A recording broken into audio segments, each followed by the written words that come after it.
Hey everyone, Ariel Adams here with aBlogtoWatch. Please subscribe to our videos on YouTube and like this video if you find it useful.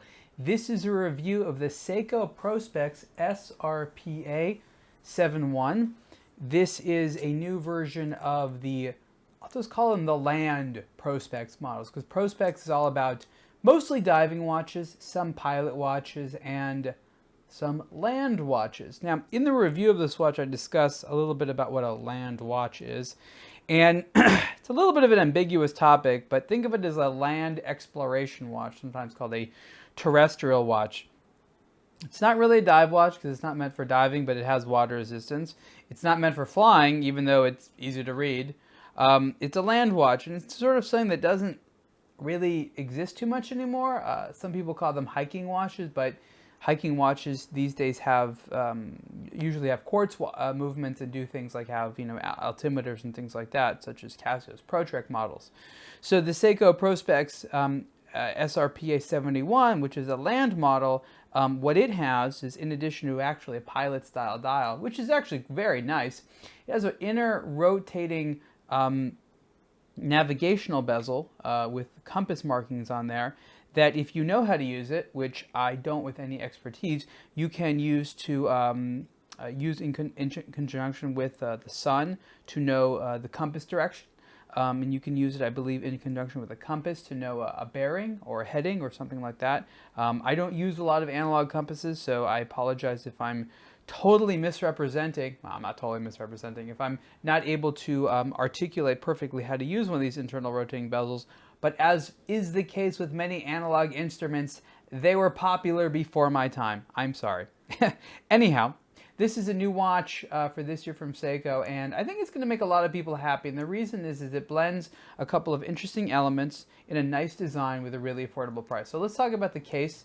42 millimeters wide in steel. Looks a little bit bigger actually, but just because of the nice sort of expansive size of the dial and the bezel. Relatively thin bezel actually. And what they do from a design perspective, you can see here on the side, it's a little bit more easy. There's this knurled sort of texture around the edge, which is nice. It doesn't turn, but it's all black. So it's black coated steel, which in conjunction with the black dial makes it feel a little bit wider. And then, as you can see in the dial, the inner rotating bezel is angled, which further creates depth.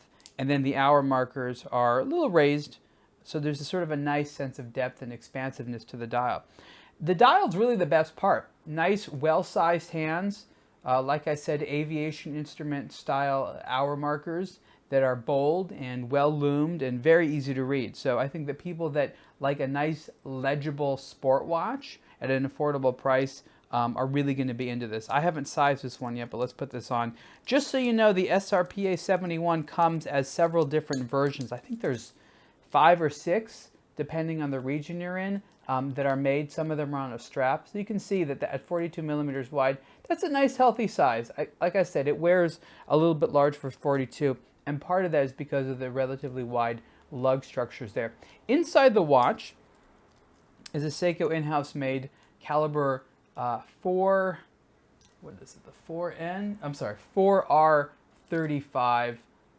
There we go. You can see it in there. Not the fanciest looking movement in the world, but as of a few years ago, you couldn't even get movements like this in the lower range Seiko models. So this is a 3 Hertz movement with about 2 days of power reserve.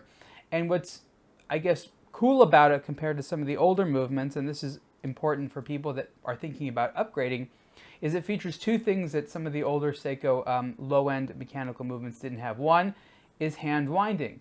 Yes, oddly enough, you could only wind the watches with the automatic rotor, meaning you'd have to sort of sit there and do this type of thing. If you wanted to manually wind it, you had to oscillate it, which felt and looked really weird, I have to say. So finally, now you can hand wind it. It's not now, it's as of the last couple of years, but when it comes to these watches, people don't get a new one every single year all the time. And the second feature is hacking. So you pull out the crown, and as you can see, the seconds hand stops. That allows you to adjust the time a little bit better. You put the crown back in, and there we go, the seconds hand's moving. So again, as a budget automatic movement with a fair amount of features, the 4R35 is a very good movement, and again, you don't have to spend a lot of money for it. So that's it. That's the Seiko Prospex SRPA71. Again, there's a few different dials. There's a brown one, which is interesting. Strap or bracelet, they're going to both look nice. Case is water resistant to 100 meters. So again, it is not a diving watch, but if you want to go swimming with it or things like that, you can do so. And probably the most exciting thing is the price. It retails for just $395. That means the street price, given how things are today, is probably going to be a little bit less. Very comfortable, capable timepiece, a good starter watch that has a serious look to it, and that alone makes it a very nice quality product. You can see the full review of the Seiko Prospex SRPA71 on aBlogtoWatch. Thanks.